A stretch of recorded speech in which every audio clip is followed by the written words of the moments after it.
Please subscribe Tito Manny Vlog.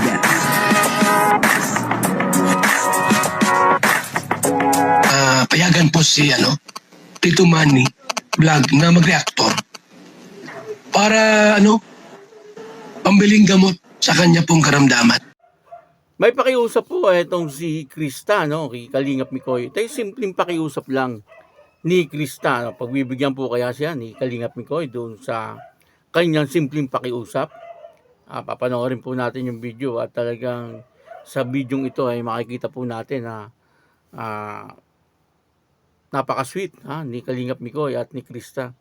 Pero may pakiusap itong si Krista dito kay Kalingap Mikoy. At papanoorin po natin at bibigyan po natin ng konting reaksyon.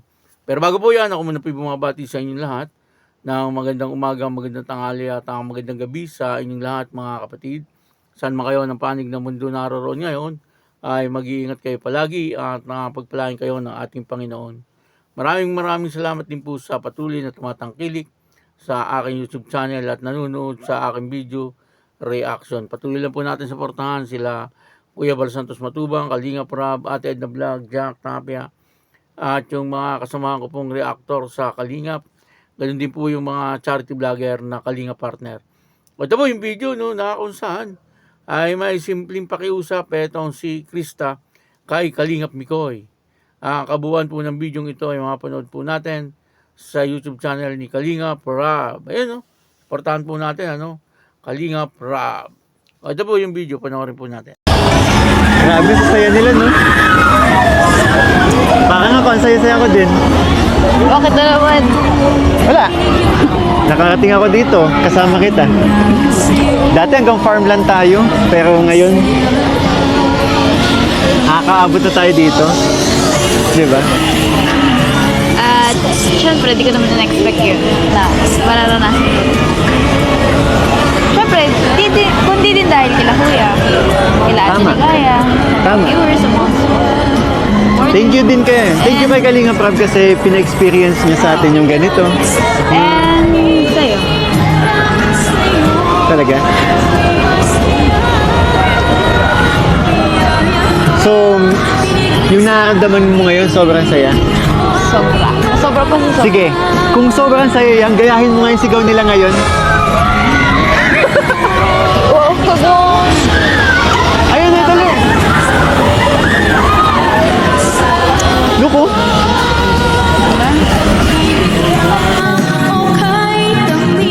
Ano? Gusto mo ba sumakay sa ganun? Ganon? Yun na yung yung cable car pero ang tatali sa'yo yung paa nakatiwari. Okay lang? Sige na. Alam mo, ang saya-saya ko ngayon. Please lang, huwag mo naman sirain. Kahit ngayon lang, iwasan na muna natin yung pang-aasar mo Kasi sobrang Lamig oh. malamig kami.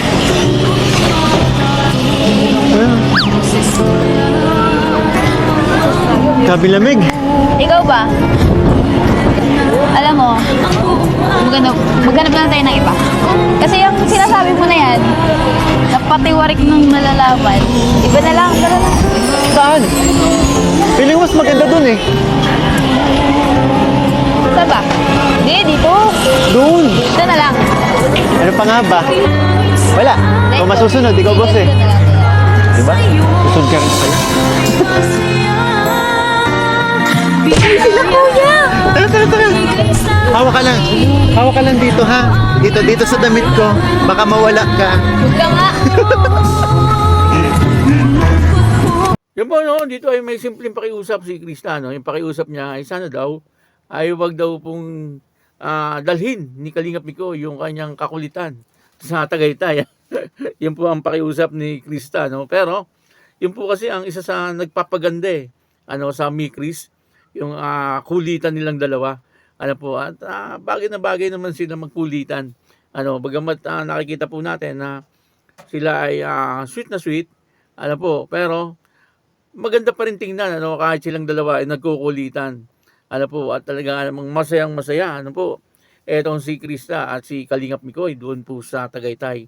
Maaaring hindi lang po silang masaya, siyempre Ganun din po yung kanilang mga kasama. At higit sa lahat, siyempre, yung mga viewers. Kasi dito, kitang-kita po natin, na sweet yung dalawa. May nakita po ba kayo na habang naglalakad, etong dalawa ay magkahawak ng kamay? Pero wala naman pong intensyon na hindi maganda, yung pagkakahawak ni Kalingap Mikoy kay Krista sa kamay, Ibig sabihin nun, ay talagang inaalalayan niya etong si Krista, at talagang inaalagaan niyang mabuti etong si Krista. Siyempre, kapag kami nangyari kay Krista sa Tagaytay, magagalit po yung magulang ni Krista. Kaya alagang-alaga po ni Kalingap Mikoy etong si Krista. Baka bigyan niyo po ng kahulugan, yung mga baser dyan. Sasabihin niyo na naman, bata pa si Krista. Bakit gano'n? Bakit yung mga bata po ba hindi hinahawakan yung kamay at inaalalayan? Yun naman po ay parang opinion ko lang. Pero ang katunayan po niyan ay talagang alagang-alaga ni Kalingap Mikoy etong si Krista, doon po sa Tagaytay. Siyempre, mahirap nga naman kapag nawala po etong si Krista sa Tagaytay, talagang medyo mahirap. Kasi siyempre, hindi naman po taga doon etong si Krista. Nakakatawa, po.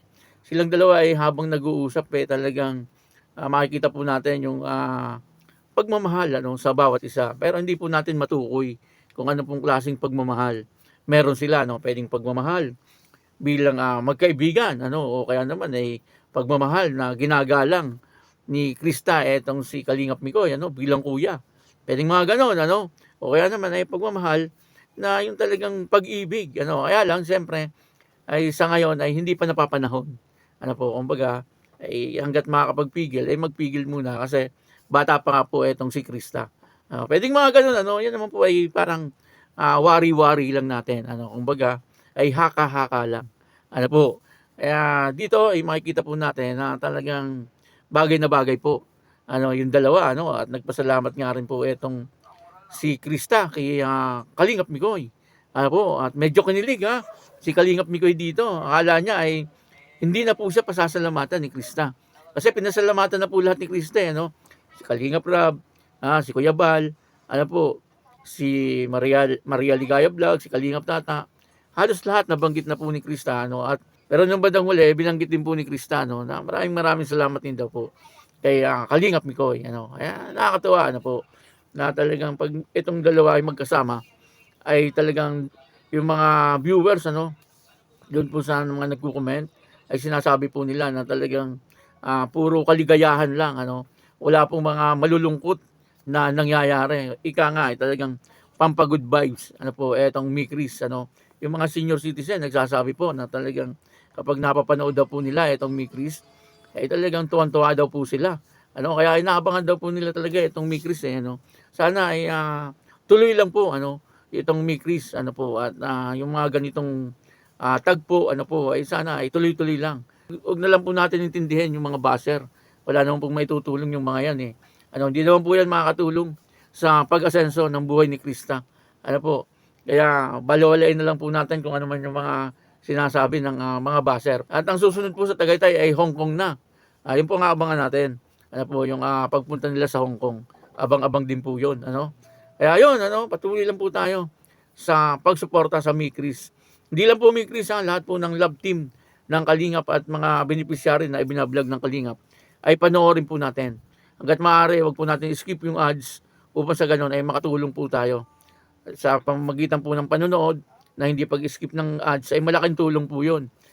Para sa mga charity vlogger na katulad ni Kalingap Rab at ni Kuya Bal. Kaya yun, maraming salamat po sa inyong lahat. Ako po si Tito Manny Vlog, nagsasabing God bless you all. Diyos mabalos.